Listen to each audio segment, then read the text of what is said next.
언제나 필승! 네, 반갑습니다. 필승입니다. 반갑습니다. 자, 이번에 분석해드릴 기업은 고려신용정보입니다. 일단 저 같은 경우는 최근부터 꾸준하게 대략 한 일주일 전, 한 2주 전부터 꾸준히 시장에 대해서 보수적으로 대응하고 있다고 말씀드렸었고, 실제로 뭐 코스닥 곧버스라던가 아니면 나스닥 곧버스, 러셀 2000지수 곧버스 혹은 알크 ETF 곧버스에 투자하고 있더라고 말씀을 드렸습니다. 이와 동시에 만약에 시장이 제 예상대로 하락할 경우에 장기금리의 급등으로 인해서 시장에 대한 밸류에이션이 다시 낮아질 경우에는 저는 기회를 잡을 것이다. 우리는 기회를 잡을 것이다. 이렇게 말씀을 드렸었고, 그 기회를 잡는 것이 조금씩 현실화되고 있는 것으로 보고 있습니다. 사실 보시면 아무도 주목하지 않는 치명적인 증시 리스크라고 좀 분석해드렸죠. 7월 초에, 7월 초부터 분석 좀 해드렸습니다. 증시 하락에 대비할 때 장기채 금리 상승이 머지 않았습니다. 이렇게 분석해드렸고, 사실 뭐 그 당시에 TBT 같은 경우, 이게 장기 국채에 대한 숏 상품입니다. TBT 같은 경우는 31.64달러였었는데, 현재 같은 경우는 34.14달러로 대략 한 10% 정도 오르고 있어요. 뭐 그 외에도 저는 SARK 투자하고 있고요. 이게 바로 알크 ETF의 그런 인버스 상품입니다. 약간 15% 정도 수익을 내고 있는 것 같아요. 정확하게 좀 말씀드리면 15.97%, 15.97%의 수익을 내고 있습니다. 그 외에도 나스닥 곧버스죠. QID, 나스닥 곧버스입니다. 현재 역시나 투자를 하고 있고 약 5%의 수익을 내고 있습니다. 그리고 러셀 2000지수의 곧버스 상품이죠. 이거 같은 경우도 3.5% 정도의 수익을 내고 있고요. 그 외에도 이제 코스닥 곧버스에도 투자를 진행하고 있고, 사실 코스닥 곧버스 같은 경우는 이제 추가 매수까지 진행하면서 비중이 상당히 커요. 네, 두 번의 매수를 진행했고요. 고려신용정보도 현재는 투자를 진행하고 있습니다. 개인 입장에 최근에 매수를 했었고 아주 약간의 수익을 내고 있습니다. 절대 매수 매도 추천 리딩 아닌 거 다들 알고 계시죠? 참고하시면 되겠습니다. 그렇다면 지금 같은 상황에서 제가 이제 고려신용정보에 대한 투자를 진행하는 이유는 결국 이런 곧버스 상품이 아니라 인버스 상품이 아니라 기업, 단순 기업에 투자함으로써 배당 수익도 얻을 수 있고 그 기업이 가는 길에서 실적에만 성장할 경우 그 실적만큼의 주가 상승을 기대해 볼 수 있기 때문에 말씀을 드리는 거예요. 그러니까 인버스 상품이 아니라 거의 유일무이하게 시장에 빠질 때 혹은 부채 리스크가 점진적으로 현실화될 때 그때에는 고려신용정보가 거의 탑픽으로서의 역할을 할 수밖에 없다 이렇게 보고 있는 겁니다. 그 이유 중에 하나는 뭐 명확하죠. 결국에는 대한민국의 채권 추심업체의 압도적 1위 기업이라서 그렇습니다. 특히나 보통의 채권 추심업체, 사실 대부분의 채권 추심업체는 금융사 안에 있어요. 금융사의 자회사 형태, 관계사 형태로 있습니다. 예를 들어서 뭐 신한그룹 안에 있고요. 뭐 국민그룹 안에 있는데 이런 고려신용보는 그냥 딱 떨어져 나와서 채권 추진하는 기업입니다. 이렇기 때문에 사실 본인들의 데이터를 주지 않기 위해서 혹은 경쟁사이기 때문에 경쟁사의 이익을 불려주지 않기 위해서라도 이런 경쟁사에 있는 그런 채권 추심이 아니라 고려 신용정보라는 채권 추심 업체에 맡기는 일이 상당히 많아지고 있고요.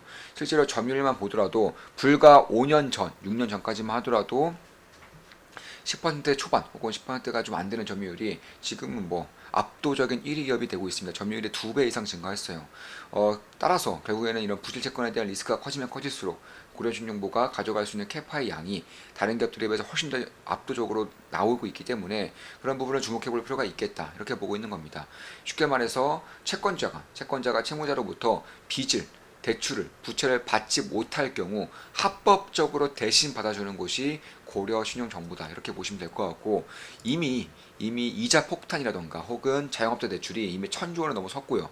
특히나 1,000조 원을 넘어섰는데 문제가 지난 3년간, 지난 2년에서 3년간 빚이 말도 안 되게 만큼 증가했어요. 정말로 이건 뭐 탐욕 혹은 어떠한 의도 뭐 이런 걸로밖에 생각이 안 될 정도로 무려 50%가 증가했습니다. 지금까지 대한민국의 역사에서 쌓이고 쌓인 자영업자의 빚에서 무려 3년 동안 50%가 더 급증했다는 거예요. 이건 말도 안 되는 수치입니다. 이거를 제대로 다 갚을 거라는 생각은 너무나도 순수하고 나이브한 생각이에요. 저는 갚지 못할 거라고 보고 있어요. 혹은 정부에서 세금을 써대면서까지 지원을 해주지 않는 이상은 이 폭탄은 언젠가는 반드시 터진다. 그리고 이런 폭탄이 터질 날이 점진적으로 다가오고 있다. 이렇게 보고 있는 겁니다. 그 외에도 이미 600조 원 가량이 600조 원 이상 거의 800조 원 가량이 다중채무자들의 빚입니다. 다중채무자가 무엇이죠? 우리가 왜 다중채무를 지겠습니까? 당연히 연끌을 하기 위해서 혹은 빚을 돌려막기 위해서 이 두 가지 이유가 거의 대부분이에요. 연끌을 하기 위해서라도 만약 연끌을 했는데 그 자산 가치가 오르면 좋아요. 보통 부동산이겠죠. 부동산의 가치가 오르면 좋은데 지금 부동산 시장 어떻죠? 불과 몇 년 전과 비교했을 때 30% 이상 하락한 아파트, 부동산이 허다합니다. 결국에는 연끌족들도 리스크에 빠질 수밖에 없는 환경이라는 것이고, 그리고 부채를 돌려막는 사람 입장에서는 훨씬 더 큰 리스크에 봉착할 수밖에 없겠죠. 이제는 금리가 다 같이 오르는 시기, 고금리 시기가 완연하게 행해지고 있기 때문에 이제는 더 이상 돌려막을 길도 없다라는 거예요. 그래서 그런 것들을 봤을 때 결국 이 부채 리스크가 커지면 커질수록 고려준용보가 가져갈 수 있는 그런 실적 향상의 양이 그냥 커질 수가 있겠다, 이렇게 보고 있는 것이고, 저는 뭐 이미 그 전부터 꾸준히 우리 텔레그램 방을 통해서 말씀드리고 있습니다. 이런 식으로 제가 그 전 영상에서 혹은 전 그런 분석글에서 꾸준히 말씀드렸던 것들도 캡처를 해서 같이 이렇게 분석해 드리기 때문에 복습 효과가 있어요. 지금 보시면 이런 식으로 이미지를 통해서 한 번 더 분석해 드리고 제 분석도 한 번 더 해드리죠. 이런 식으로 꾸준히 복습을 해드림으로써 시대 흐름을 제대로 읽을 수 있는 능력을 키워드리는 것이고, 그 외에도 기본적 분석, 기술적 분석까지 제가 알고 있는 모든 내용들, 투자 관련된 모든 내용들을 텔레그램을 통해서 전부 다 알려드리고 있습니다. 주식 투자에 대해서 제대로 배우고 싶으신 분들은 조금만 기쁨 더하기 멤버십 가입을 고려해 보시는 것도 좋지 않을까, 이렇게 보고 있습니다. 자, 미국 장단기 국채금리가 40년 만에 최대치로 역전되었습니다.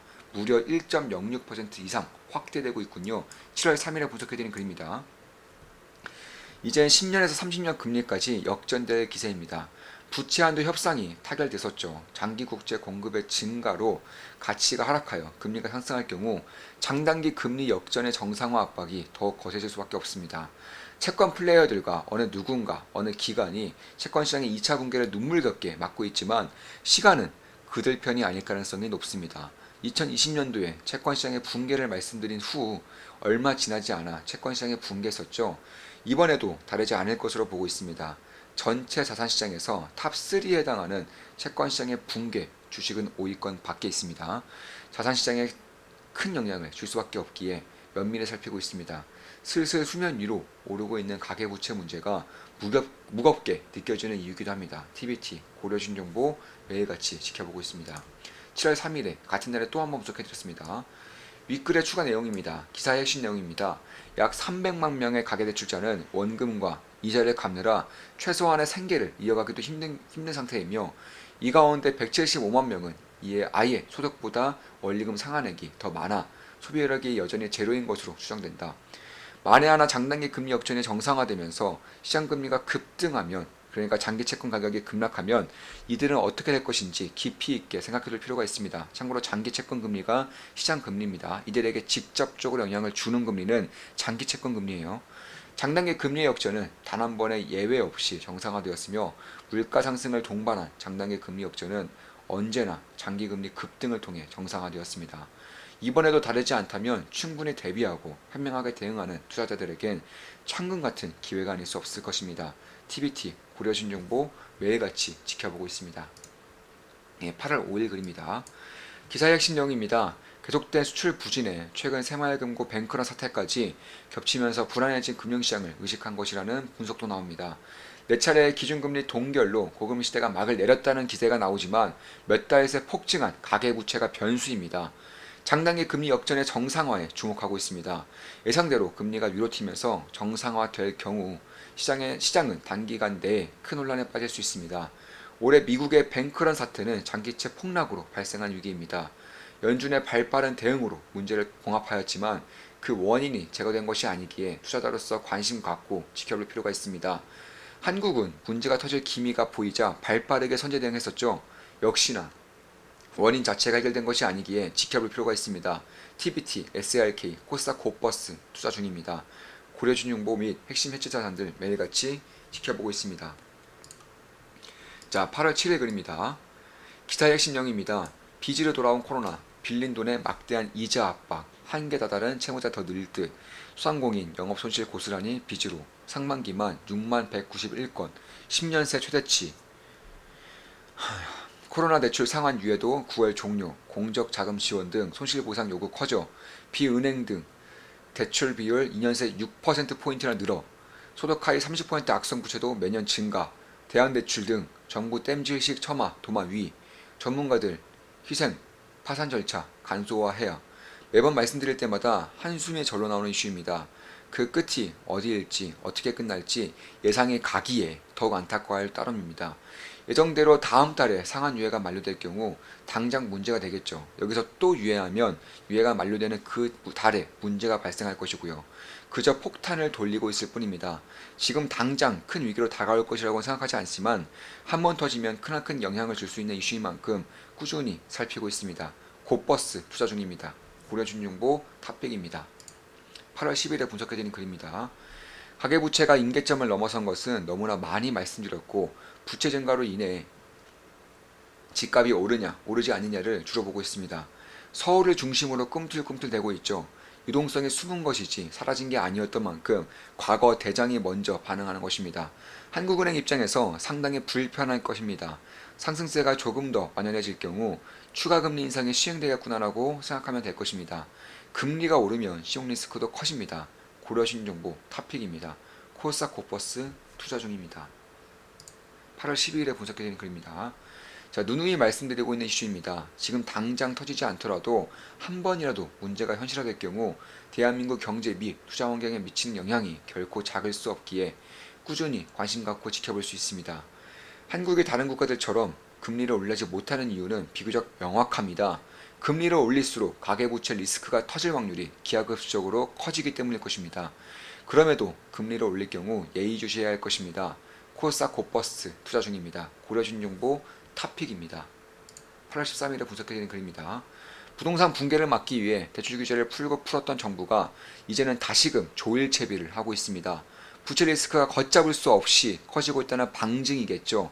금리 인하가 아닌 오히려 추가적인 금리 인상에 대비할 수도 있어 보입니다. 고려신정보 탑픽입니다. 코스닥 곧버스 투자 중입니다. 이렇게 분석해드렸습니다. 저 같은 경우는 말씀드렸다시피 최근 영상들에서 꾸준히 말씀드렸다시피 증시가 하락할 경우 저는 기회를 잡을 수 있다. 우리 같은 경우 저희들은 기회를 잡을 것이라고 말씀드렸고 기회를 아주 잘 잡은 것으로 보입니다. 굉장히 좋은 기회를 잡은 것 같고 앞으로도 좋은 기회 보면서 자산을 계속적으로 불려나갈 것입니다.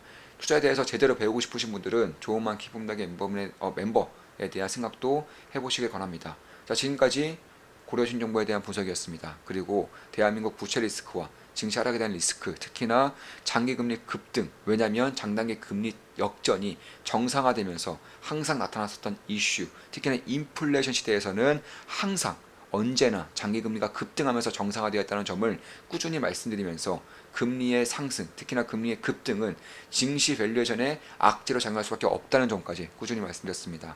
자, 이것으로 방송 마치겠습니다. 필승 구독, 알림 설정, 좋아요는 돈이 됩니다. 필승!